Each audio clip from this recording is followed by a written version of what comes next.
ایک صاحب کہہ رہے تھے کہ ڈاکہ ڈالنا غیبت کرنے کی نسبت کم درجے کا گناہ ہے۔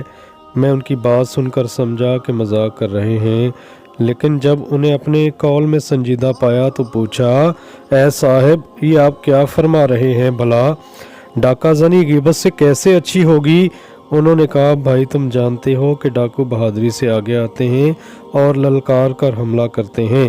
ان کی روزی گو حرام صحیح، لیکن اس کے حصول میں ان کے تہور اور زور بازو کا دخل ہوتا ہے۔ اس کے برعکس پیٹھ پیچھے